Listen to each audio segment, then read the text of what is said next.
There is a moment in every argument where you have a choice. The other person is raising their voice. They are attacking. They are trying to pull you into the mud with them. Your heart is racing. Your instinct, your biological imperative is to fight back, to shout louder, to win. But what if winning isn't about having the last word? What if winning is about proving that their chaos cannot touch you? Have you ever wanted to say something so precise, so devastatingly calm, that the other person just stops? Not because you insulted them, but because you held up a mirror to their behavior that they could not look away from. Today, we are going to master the art of verbal Aikido. We are going to explore 3 specific phrases that act as shields. These are not just words, they are boundaries. They are the practical application of Stoic wisdom in a world that has forgotten how to speak with respect. If you are tired of feeling drained by arguments, if you are tired of letting rude people ruin your peace, stay with me until the end. Because the third phrase is the ultimate lock on the door of your peace.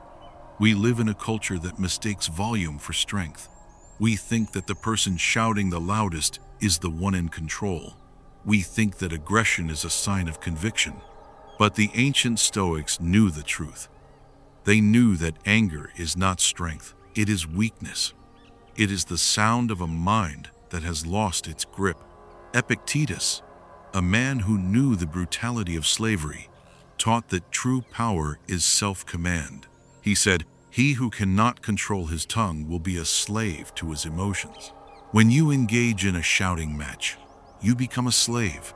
You hand the remote control of your emotional state to the person attacking you.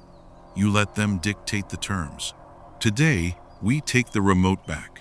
We are going to learn 4 responses that place you in a position of unshakable power. These are not insults. They are observations.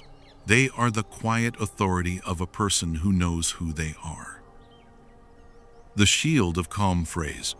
I don't need to raise my voice to be right. Let's begin with the most common weapon of the aggressor, the shout.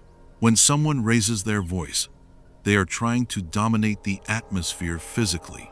They are trying to trigger your fight or flight response. They expect you to match their energy. If you shout back, you validate their method. You tell them, "Yes, this is how we communicate." But you can break this cycle instantly. When they scream, you lower your voice. You look them in the eye with absolute steadiness, and you say, "I don't need to raise my voice to be right." This phrase is a wall. It stops the attack cold because it exposes the tactic. It points out that they are using volume to compensate for a lack of logic. It sends a clear message. I am playing a game of intellect. You are playing a game of emotion, and I am not joining you down there. By refusing to shout, you prove that you are the master of the situation. You show that your confidence is rooted in truth, not in noise. In that instant, the dynamic shifts. You are no longer the victim of their rage. You are the observer of their lack of control. You force everyone in the room to see that the person shouting is the one who is losing.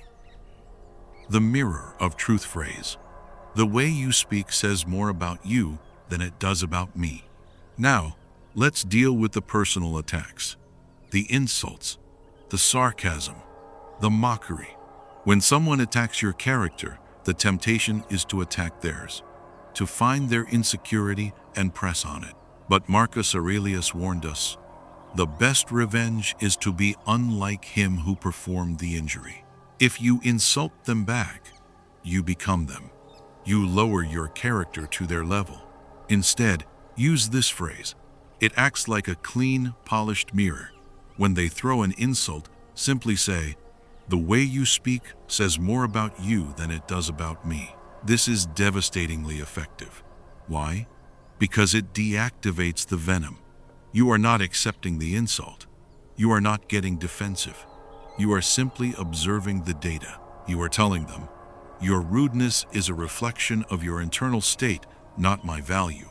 Imagine the scene. They are expecting you to crumble. They are expecting a fight. Instead, you look at them with pity, not anger. You force them to hear their own words. You force them to confront the ugly reality of their own behavior. This response protects your dignity. It keeps your hands clean. It is the ultimate Stoic defense, recognizing that the opinions of others are external events that cannot harm your ruling faculty unless you allow them to. The boundary of respect phrase. Let's talk when we can do it respectfully. Some conversations are not conversations. They are assaults disguised as dialogue. The other person interrupts you. They talk over you. They impose their truth. They treat you like an object, not a person. You might feel obligated to stay there and finish the discussion, but you are not obligated to participate in a dirty game. This phrase is your exit strategy from toxicity. It is not a retreat.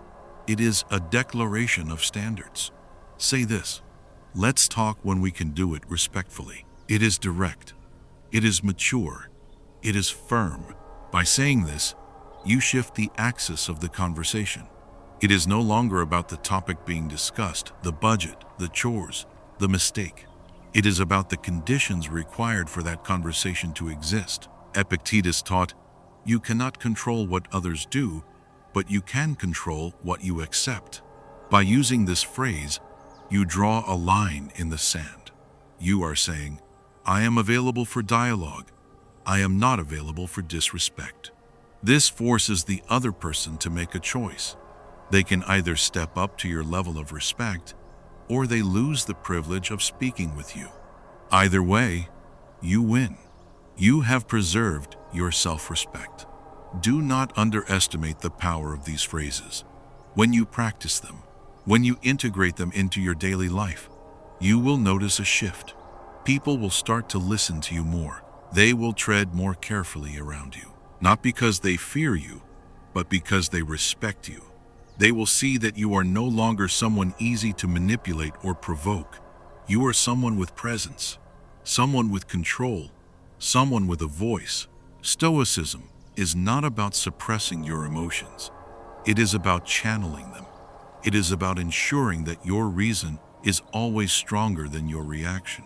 If this video brought you value, if it gave you a tool you can use today, please hit the like button.